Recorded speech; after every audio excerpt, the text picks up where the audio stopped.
बहुत अहंकार है, खाम खा अहंकार। न कार है, न संस्कार है, न सत्संग स्वीकार है, लेकिन पूरा भरा अहंकार है।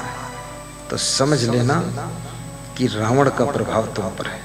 खाम खा सन्न फन्न करते रहते हैं, झन झन झन झन। थोड़ा गम खाइए, सहनशील बनिए। राम भगवान बहुत सहनशील है, बहुत। राम भगवान, अरे परशुराम उनको क्या नहीं कहते हैं, रे तू मूर्ख, सह लेते हैं।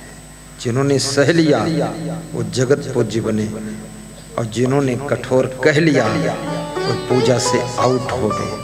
इसलिए सहना सीखो, जगत में सम्मान होगा। और कहना अगर सीखोगे तो सम्मान की डिग्री आपकी खत्म हो जाएगी। जो अपने लिए जिंदगी जीते हैं वे कुछ भी कह लेते हैं, जो अपनों के लिए जिंदगी जीते हैं वे सब कुछ सह लेते हैं। मुंह और जबान और शब्द सभी के पास होते हैं, लेकिन जो अपनों के लिए जीते हैं वे सुन लेते और सह लेते हैं। और जो केवल अपने लिए जीते हैं उनको जो कहना है वो कह देते हैं। लेकिन याद रखना, बंदूक से निकली गोली और मुंह से निकली बोली फिर आगे काम तमाम कर देती है। इसलिए संभल कर बंदूक का भी खटका दबाना और संभल कर अपनी ओट खोलकर जबान चलाना, क्योंकि जबान की कमान तलवार की धार भी सह लेता है आदमी, गोली की बौछार भी सह लेता है आदमी, पर सबसे गहरा घाव करती है यह बोली की मार नहीं सह पाता है आदमी, बोली की मार नहीं सह पाता है। जो बोली की मार को सह ले वो इंसान नहीं है, इंसान के रूप में छिपा हुआ भगवान होता है, वही बोली की मार सह सकता है। कभी आपकी पत्नी ने बहुत कठोर बोल दिया कि जा जा जा जा, मुंह मत दिखाना कभी,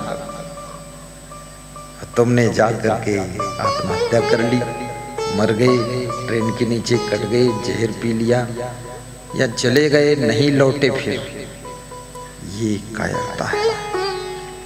जिस पत्नी के हाथों के पकोड़े खूब खाया है तो उसी पत्नी के मुख से जरा कठोर शब्द भी सुनकर बचा डालो, नाराज होकर जाना।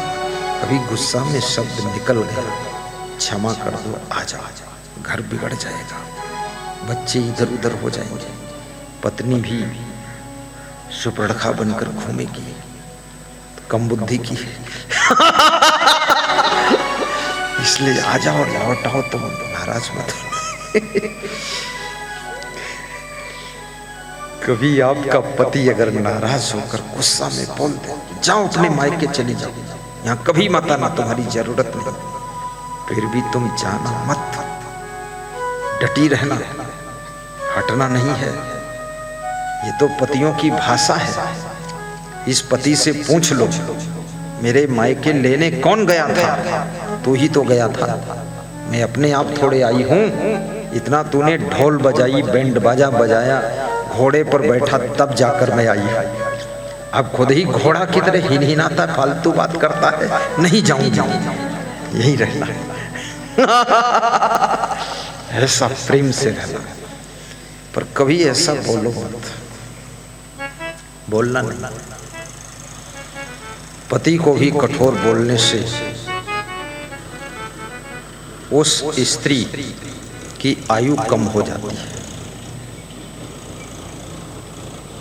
और पत्नी को कठोर बोलने से उस पति की आयु कम होती है। और दोनों से प्रेम से बोलते हैं, प्रेम से रहते हैं, दोनों की आयु 10 वर्ष बढ़ जाती है। इसलिए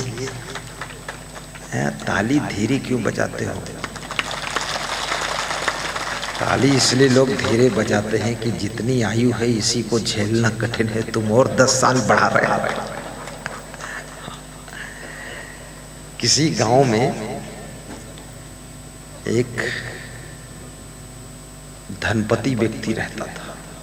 धनपति, पत्नी का तो पति था ही। हमारे देश में बहुत मॉडल के पति है, कोई लखपति, कोई करोड़पति, कोई अरबपति, कोई राष्ट्रपति, कोई उपराष्ट्रपति, कोई पत्नीपति, पति तो है ही है सब। तो